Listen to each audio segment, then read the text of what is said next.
ರೈತನ ಜಮೀನಿನಲ್ಲಿದ್ದ ತೆಂಗು ಹಾಗೂ ನಿಂಬೆ ಗಿಡಗಳನ್ನು ಕತ್ತರಿಸಿ ನಾಶಪಡಿಸಿದ ದುಷ್ಕರ್ಮಿಗಳು.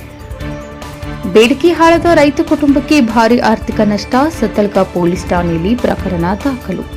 ನಿಪಾನಿ ತಾಲೂಕಿನ ಬೇಡಿಕೆಹಾಳ ಗ್ರಾಮದ ಮಹಾವೀರನಗರ ಪ್ರದೇಶದ ಚೌಹಾನ ತೋಟದಲ್ಲಿರುವ ರೈತರ ಜಮೀನಿನಲ್ಲಿದ್ದ ತೆಂಗು ಹಾಗೂ ನಿಂಬೆ ಗಿಡಗಳನ್ನು ದುಷ್ಕರ್ಮಿಗಳು ರಾತ್ರಿ ವೇಳೆ ಕತ್ತರಿಸಿ ನಾಶಪಡಿಸಿರುವ ಘಟನೆ ಬೆಳಕಿಗೆ ಬಂದಿದೆ. ಘಟನಾ ಸ್ಥಳದಿಂದ ಮಾಹಿತಿಯಂತೆ ಬೌಜ ಬೇಡಿಕೆಹಾಳ ರಸ್ತೆಯ ದಕ್ಷಿಣ ಭಾಗದಲ್ಲಿರುವ ಸರ್ವೆ ನಂಬರ್ 317/12ರಲ್ಲಿ ರೈತ ವಿಲಾಸ್ ಶ್ರೀಪತಿ ಚೌಹಾನ್ ಅವರ ಜಮೀನು ಇದೆ.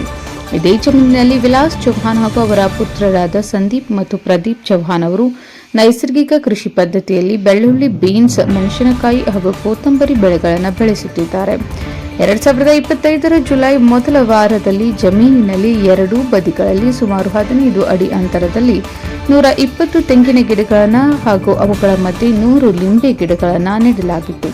ಈಗ ನಿಂಬೆ ಗಿಡಗಳು ಉತ್ತಮವಾಗಿ ಬೆಳೆದು ಹಣ್ಣು ಕೊಡಲು ಆರಂಭಿಸಿದ್ದರೆ ತೆಂಗಿನ ಗಿಡಗಳು ಸುಮಾರು 5ರಿಂದ 7 ಅಡಿ ಎತ್ತರ ಬೆಳೆದಿದ್ದವು. ಆದರೆ ಭಾನುವಾರ ರಾತ್ರಿ ಯಾರೋ ದುಷ್ಕರ್ಮಿಗಳು 16 ತೆಂಗಿನ ಗಿಡಗಳನ್ನು ಬುಡದಿಂದಲೇ ಕತ್ತರಿಸಿ 14 ನಿಂಬೆ ಗಿಡಗಳನ್ನು ಬೇರು ಸಮೇತ ಕಿತ್ತು ಸಮೀಪದ ನೀರಿನಿಂದ ತುಂಬಿದ್ದ ಬಾವಿಗೆ ಎಸೆದಿದ್ದಾರೆ.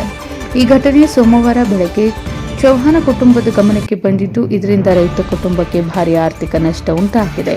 ಈ ಕುರಿತು ಸಂದೀಪ್ ಚೌಹಾನ್ ಹಾಗೂ ಅಮರ್ ಚೌಹಾನ್ ಅವರು ಸದಲ್ಗಾ ಪೊಲೀಸ್ ಠಾಣೆಯಲ್ಲಿ ದೂರು ದಾಖಲಿಸಿದ್ದು, ಘಟನೆಯ ಮಾಹಿತಿಯನ್ನು ಚಿಕ್ಕೋಡಿ ಫಲೋದ್ಯಾನ ಇಲಾಖೆಯ ಅಧಿಕಾರಿಗಳಿಗೆ ನೀಡಲಾಗಿದೆ. ಅಜ್ಞಾತ ದುಷ್ಕರ್ಮಿಗಳನ್ನು ಶೀಘ್ರ ಪತ್ತೆ ಹಚ್ಚಿ ರೈತರಿಗೆ ನ್ಯಾಯ ಒದಗಿಸುವಂತೆ ಸ್ಥಳೀಯರು ಆಗ್ರಹಿಸಿದ್ದಾರೆ. Krishna Arage, NKS TV4 ನಿಪಾನಿ.